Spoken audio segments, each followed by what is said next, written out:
उदयपुर में आज 3 तलाक का मामला सामने आया है। पीड़ित महिला उदयपुर कोर्ट में पहुंची और उसने अपने अधिवक्ता के साथ 3 तलाक कानून की अवहेलना करने वाले उसके पति के खिलाफ कार्रवाई की मांग की। पीड़िता ने बताया कि 18 मई 2014 को उसका विवाह कोटड़ा निवासी चीकू उर्फ सोहेब खान के साथ हुआ। विवाह के बाद से अब तक वह 10 बार तलाक तलाक तलाक बोल चुका है और उसे तलाक दे चुका है। महिला ने बताया कि उसके परिवार के विपरीत जाकर उसने शादी की। बाद में दोनों ने परिवार में शादी करवाई। इसके बाद से इस सोहेब खान का कई महिलाओं के साथ अफेयर है। महिला का यह भी कहना है कि उसने जिस महिला से राखी बंधवाई उसके साथ भी उसके अवैध संबंध रखे। इसके अलावा वह अन्य महिलाओं और रिश्तेदारों से भी उसके अन्य महिलाओं से अफेयर रहे।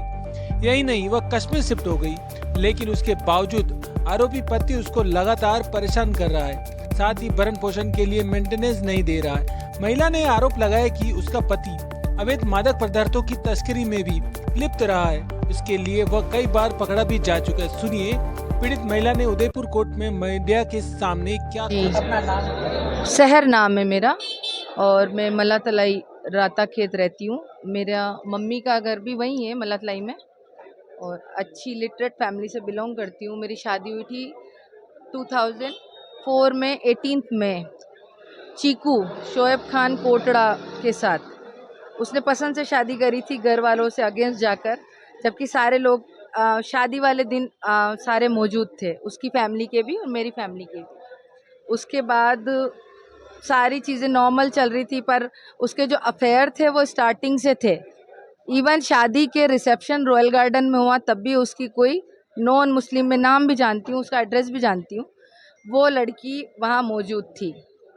दूसरी बात यह है कि जब मेरी बेटी की पैदाइश हुई 2007 में, उसके बाद भी वो उसी के साथ रिलेशन में था जिसको उसने राखी बांधी थी। वो जो लड़की थी उसने राखी बांधी थी, उसके बाद भी वो इलीगल रिलेशन में उसके साथ था। 2007, 2008, 2009 उसके अफेयर, कभी कोई सेक्स रैकेट चलाने वाली पार्लर वाली के साथ हुआ, कभी वहीं की कोई मकरानी लेडी थी मोहल्ले में उसके साथ हुआ, फिर उसी के कोटड़ा में कोई संतोष नाम की कोई लेडी है, बाकायदा नाम भी बोलूँगी मैं, वो सलोन चलाती है, उससे हुआ। और ये सारी एज में लेडीज़, सारी मतलब कुछ ज़्यादा ही। फिर 2013 में सोनम नाज काजी इसके टच में आई, जो इसी की रिलेटिव है, चाचा के साले की बेटी है। वो छोटी थी और शायद मेरे अंदाज से वो नाबालिग भी थी, क्योंकि वो रेजिडेंसी स्कूल में पढ़ती थी उस वक्त, और ये मैरिड था उस टाइम। 30 प्लस ही होगा। बच्ची थी मेरी छोटी, 13 की बात कर रही हूँ, 2013 में। इसका रिलेशन उसके साथ पकड़ा मैंने। वो लड़की को मैंने घर पे बुलाया, मेरे पापा भी मौजूद थे, मेरी भाभी मौजूद थी, और दूसरे जो मेरे यहाँ पे बाजी काम करते थे, रानी बाजी, वो भी मौजूद थे। उनके सबके सामने मैंने, इसने, लड़की ने और इसने दोनों ने कुरान उठाया, और उसी टाइम ये घर पे बोलता है कि इस गाली देके कि इसको बाहर निकाल, गंदी गाली देकर बोला उसको। कुरान उठा लिया, सारी चीज़ें नॉर्मलाइज चल रही थी। इस बीच इसने मेरा गोल्ड जो मुझे मम्मी ने दिया था 25 तोला, और दूसरा इसने भी कुछ दिलाया था। शादी का जो जेवर था, ये शादी के 5वें 6ठे दिन से कभी सेल कर रहा था, कभी गिरवे रख रहा था। आज की तारीख में भी इसने मेरा मुथूट फाइनेंस पे कुछ गोल्ड रख रखा है गिरवे। और उसके कोर्ट में मैं आई हूँ, इसने मुझे 2013 में 10 बार कम से कम ट्रिपल तलाक दे दी है, और अब तलाक दे के बोलता है तलाक तलाक तलाक, अब तेरा मेरा कोई लेना देना नहीं है, और बच्चे हैं मेरे, तो बच्चे के साथ मुझे मेंटेनेंस नहीं दे रहा है। 2020 में इसने मुझे कश्मीर भेजा। कश्मीर भेजने के बाद 2021 में इसने घर से एमडी ड्रग्स, जी हाँ, मैं साथ में थी, सारी चीज़ें नॉर्मल थी। 2017 में बेटा हुआ है मेरे, 10 साल 11 साल बाद बच्ची के।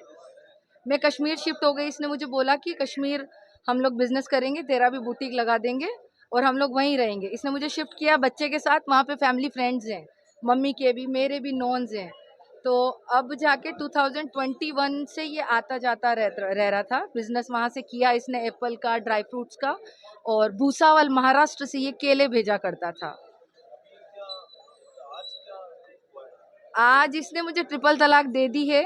इस बीच इसने मुझे कश्मीर भेजा। कश्मीर भेजने के बाद इसने घर पे लड़के बुलाना चालू करे और एमडी ड्रग्स का धंधा स्टार्ट किया, जो कि इसके सारे जो आसपास के जो सराउंडिंग बच्चे हैं, मतलब 20, 22, 25 के एज के, वो इसके लिए एज अ पेडलर काम करते थे और घर पे बुलाना चालू करा, जबकि मेरी बेटी उस टाइम 11th में थी और DPS में मेरी बेटी पढ़ रही थी। इसने उस टाइम लड़कों को सबको बुलाया करा घर पे, मेरा ऑब्जेक्शन करने पे इसने नाटक करने चालू कर दिए। 2022 में करीब इसका गुजरात में ड्रग्स का केस हुआ और फिर ये गायब हुआ, इधर उधर घर पे भी कम आता जाता। इसने एज अ कुरियर मेरी बेटी को भी यूज़ करा, क्योंकि वो छोटी थी, यहाँ पे दिया वहाँ पे दिया। बच्ची मेरी छोटी थी, बच्ची इनोसेंट थी, इसने मेरी बच्ची के साथ भी खिलवाड़ करी है। मैं चाहती हूँ कि ट्रिपल तलाक का जो ऑफेंस इसने किया है वो हाईलाइट हो, और दूसरा ये कि इसने मेरा गोल्ड 29 को रिसेंट ये सारा घर का सामान ले गया, इंक्लूडिंग तकिए, रजाई, गद्दे तक भी मेरी बच्ची के सामने, जिसकी रिपोर्ट मैंने अम्मा माता थाने में दी है। परिवाद दायर हुआ है पर कोई एक्शन लिया नहीं गया। ट्रिपल तलाक का भी वो लोग को कोई नॉलेज ही नहीं है, जबकि सुप्रीम कोर्ट से वो सारी चीज़ें गलत है जो इसने किया है, और ये शुरू से करता आ रहा है। ये सोनम नाज काजी जो है, इसको एज अ रखेल इसने रख रखा है, और पिछले टाइम में सोनम नाज काजी का भी हस्बैंड आया था मीडिया में शायद, और ये सारी चीज़ें हुई थी, पर ये लोग ओपन नहीं है, मेरे पास एविडेंस नहीं है। पर हाँ ये है कि सोनम की ही वजह से इसने मुझे तलाक दी है, मेरा सोना, मेरे घर का सामान, सब कुछ ये ले जा चुका है, और 3 तलाक देकर ये फारिग होना चाहता है। ठीक, थैंक यू। जी बताएं। अशोक टाक एडवोकेट मेरा नाम है, और सहर खान पीड़िता जो मौजूद है आपके सामने, उसने अपनी सारी पूरी व्यथा बताई है, पूरा समझाया है, बताया, दिखा उसकी जो हालत है, वो सारी चीज़ें उसने आपको बताई है। एक्चुअल में ट्रिपल तलाक का मामला है। इसको प्रताड़ित किया जा रहा है कि तलाक द्वारा 3 बार तलाक बोल के और आपको तलाक दे दिया, लेकिन ये हमारे संविधान में और माननीय न्यायाधिपति द्वारा माननीय न्यायालय में इसको ख़त्म कर दिया गया है। उसके बाद भी इसको प्रताड़ित किया जा रहा है। उसके अलावा भी बहुत सारे गंभीर अपराध जो है इनके ऊपर प्रताड़ित किए जा रहे हैं। पूरी एक लॉबी बनाकर इनको परेशान किया जा रहा है। जो भी न्यायालय का आदेश होगा और पुलिस अनुसंधान होगा, उसको स्वीकार होगा।